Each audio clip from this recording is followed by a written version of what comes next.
Good morning. A couple things. I want to agree with Mike. It's always good to be among friends, and I consider you friends. Over the last it's hard to believe, but I know Tara talked about the last 7.5 years, almost 8 years, and this last 15 months has been the fastest 15 months of my life. So, but I want to again echo Mike and his remarks and say how much the DLGF and how much I appreciate everything that you do and how you do it. And again, I'm appreciative to be here. I do want to probably disagree very slightly with my dear friend, the Auditor of State, and I'm not going to turn this into a political meeting, but I voted for Tara last week, and I hope you will join me in doing the same. I think she's been an outstanding Auditor of State.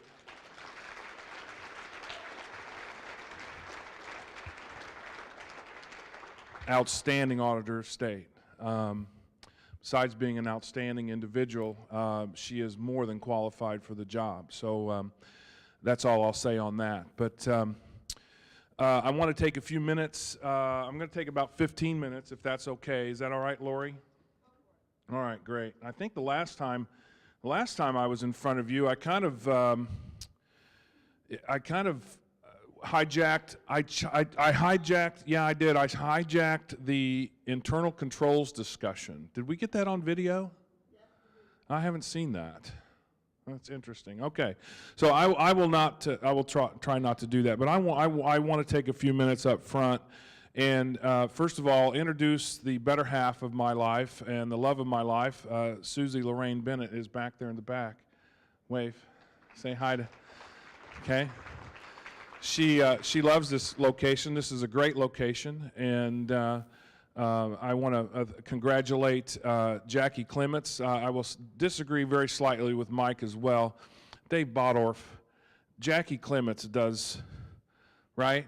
Jackie Clements is who handles this. Dave's a great support staff, but Jackie Clements, along with Lori and the staff from State Board of Accounts, Paul and Deb and Mike, Beth, Stephanie, they do a fabulous job, as you know, for them. They do a fabulous job for us as well. So I would be remiss if I didn't also mention the Communications and Media Director, Jared Bond, for the Auditor of State, Bob Reynolds, Courtney Everett, Janie Cope, and of course, I mentioned Tara.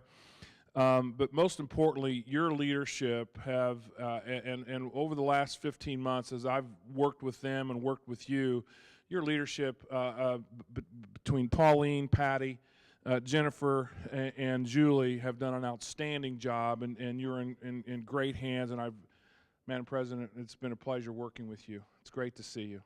Thank you very much for all that you do. Kind of impromptu on Tara's remarks. I'll just say this: an ounce of prevention is much more palatable than a pound of cure. Be proactive, nip it in the bud, don't let it get started. Okay?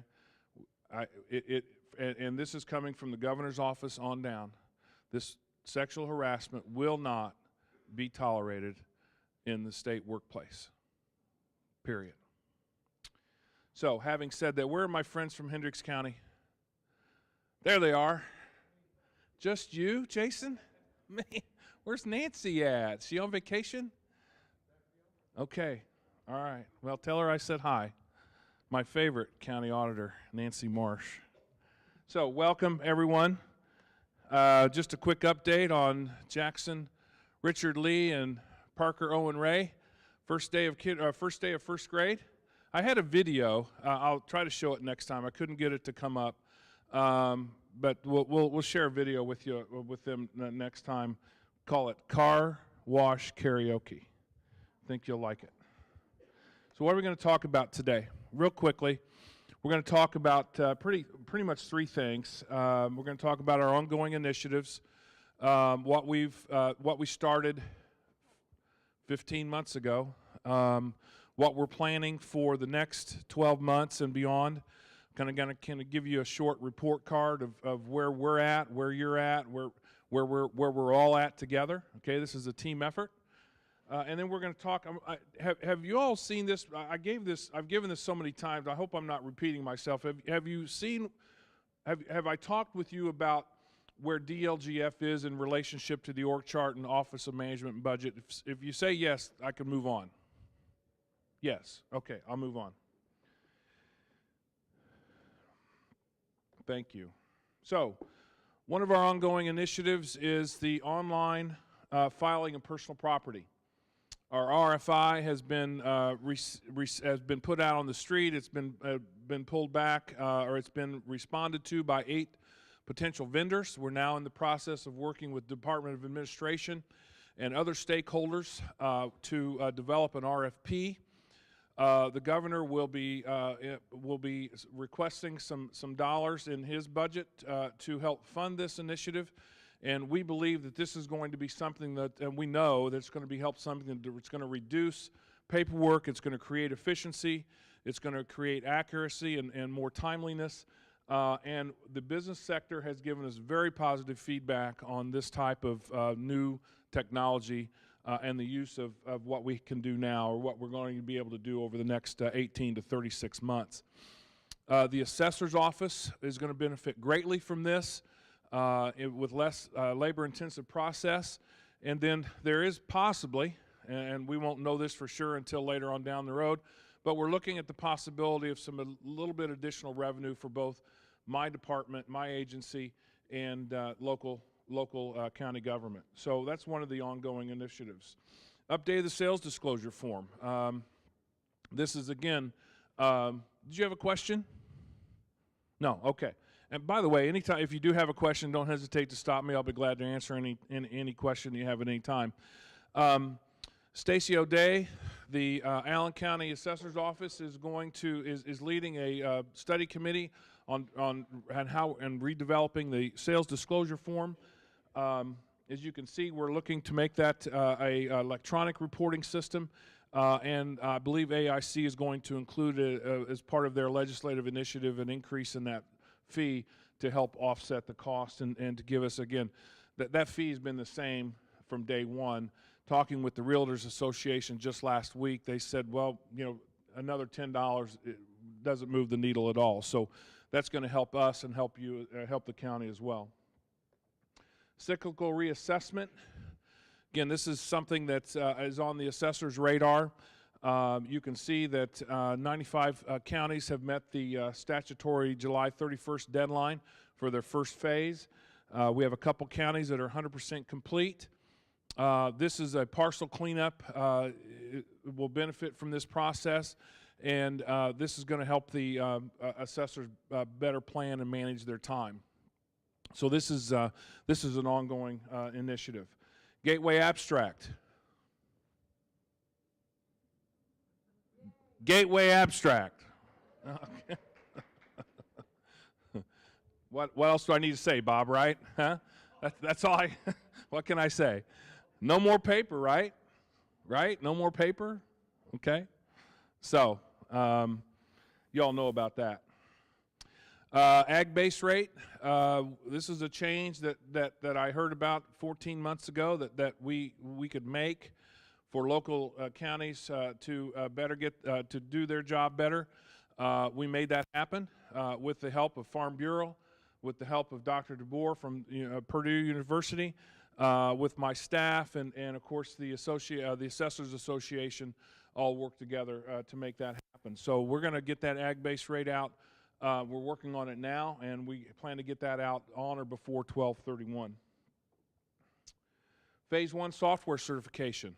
I'll skip over this real quickly, but basically what that's going to do is allows us, it's time for us to come in and get the software certifications redone, change the rules, or modify if they need to be. We don't change anything that doesn't need to be, but so you can see from here what we're going to be doing from the personal property standpoint, from CAMA and tax and billing, and then the phase 2 and phase 3 timing. You might have noticed some changes to our website. We've also got form updates that we're doing. Again, these are all initiatives that have come out from input from you and your colleagues across the state. We're in a 2-year process for updating our Indiana Administrative Code. Believe it or not, that is a 2-year process, and we've already been at it for about 4 months. So very, very labor-intensive process.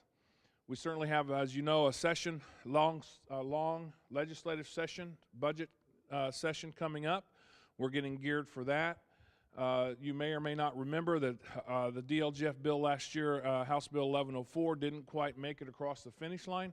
We're going to be bringing those initiatives back along with several others. We've been working with your leadership, AIC, AIM, just to name a couple, Chamber, IMA, to work on these initiatives. Right now we've gotten a lot of feedback, and we're glad to move forward on those. Tara, are we not carrying something for you as well? Is that something like that? Okay. Well, Jackie, when's the legislative? Oh, November 20th. Okay, sorry. Mark November 20th. Jackie will give you all the details. I've still got mobile homes on my radar. Really? We need to figure that out. Budget certification. You should have gotten an email from me yesterday and talking about that. Make sure your emails are up to date. You're not necessarily going to get a 1782. Your school in your county is not necessarily going to get a 1782 just because you got one. We're trying to get these 1782s out as the taxing district has made it available to us to put out. So we're not waiting for Plainfield, Avon, Brownsburg, Plainfield schools, all the units. How many are there, Jason, in Hendricks County? Well, and how many taxing districts in Hendricks? Do you remember? 32? County number 32 with 32. So my point is we're not going to wait for all 32 to be ready before we send out 1782. So just a heads up on that.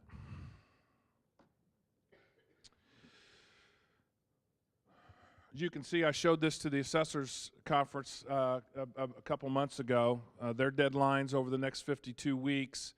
We're really looking for the cyclical assessment deadline, the sales submission, and the ratio studies to kick us off next year to be on time and to be accurate. One of the other things that's on my radar for the next 52 weeks are RDAs and TIFs and the review for those for accuracy. We've already received 2 letters from school systems complaining about their local RDA or RDC is not doing the TIF right, and they're not doing the base, and et cetera, et cetera. So when it's brought to my attention, I have to address that. So we'll be looking at that on a broader scale.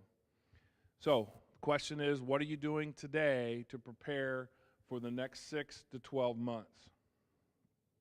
And don't forget, you have a signed contract with the vendor.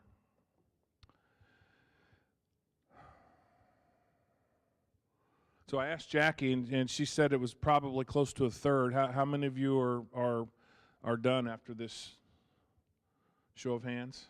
About a third. It's about 22 assessors. Looks like there's about 25 to 30 auditors. Clerk treasurers, same thing. So Tara couldn't have said it any better. It's how you go out. This is just as important as how you came in. In fact, it's probably more important. So the succession planning that you're doing now, the training that you need to do and make it to make it a professional transition. Don't forget to include your current staff and any potential new staff that might be coming in. And don't forget, last impressions are lasting impressions. So the message really pretty much is the same. I was just shown a little bit differently. So give you a couple slides here, and then we'll wrap up with how we've been doing over the last 15 months on being on time, being accurate, doing the professional service thing that we all need to do, and then doing the continuing education and training. Right now, we've got CNAV submissions, and you can see on the far right, my goals for the next 2 years are to triple the number of on-time, and you can't see this very well, but I will tell you that 2015 we had 4 on-time CNAV submissions. In 16 we had 9. In 17 we had 16. There's 19 this year. I'm hoping that we can get over 50 next year and be close to 100% by 2020. That's our goal. Okay? Let's work on that. The other thing that we need to work on, you're going to hear more on this from Fred, I believe tomorrow, is that the CNAV submissions in 2015, the blue one is how many times the number of times is 1. The county submitted the CNAVs 1 time and it was accurate on the first time. We've had a nice increase from 43 to 46 to 53, and this year was 57. The red is CNAVs being submitted twice before they were completely certified. We're hoping that red line goes down. We want to trend that down, and we want to trend the blue one up. Can you read those numbers better? Okay. We have some counties that have taken 3, 4, and 5 submissions or resubmissions to get their CNAVs totally accurate. We certainly want to trend those lines and get those down to 0. So those are the goals. Lori, I'll give you this presentation to put on. I know you'd like to have these.